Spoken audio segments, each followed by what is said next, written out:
ইতালীয় শিল্পী মরিজিও ক্যাটলানের সোনার টয়লেট আমেরিকায় এবার নিলামে উঠেছে। 18 নভেম্বর নিউ ইয়র্কে অনুষ্ঠিত নিলামের সর্বনিম্ন দর সোনার বর্তমান বাজার মূল্য অনুযায়ী প্রায় $10 মিলিয়ন। এটি সম্পূর্ণ ব্যবহারযোগ্য হলেও দর্শক শুধুই দেখতে পারবেন, ফ্ল্যাশ করতে পারবেন না। বিলাসিতা ও শিল্পের ব্যঙ্গ মিলিয়ে অনন্য ভাস্কর্য।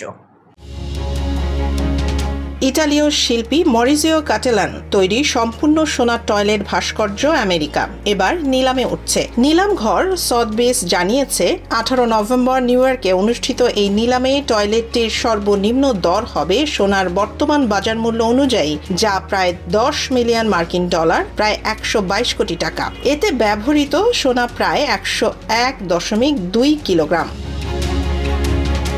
ক্যাটেলান এই ভাস্কর্যটির মাধ্যমে অতিবিলাসিতা ও সম্পদের ব্যঙ্গ করেছেন। তিনি একবার বলেছেন, $200 দুপুরের খাবার বা $2 হটডগ, শেষ ফলাফল টয়লেটে একই।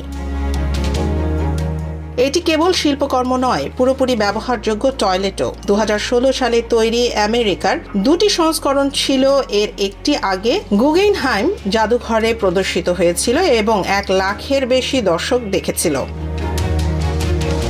2019 সালে একটি সংস্করণ ইংল্যান্ডের ব্লেনহাইম প্রাসাদ থেকে চুরি হয়েছিল। 2 দোষীকে সাজা দেয়া হলেও সোনার টয়লেটটি এখনও উদ্ধার করা যায়নি।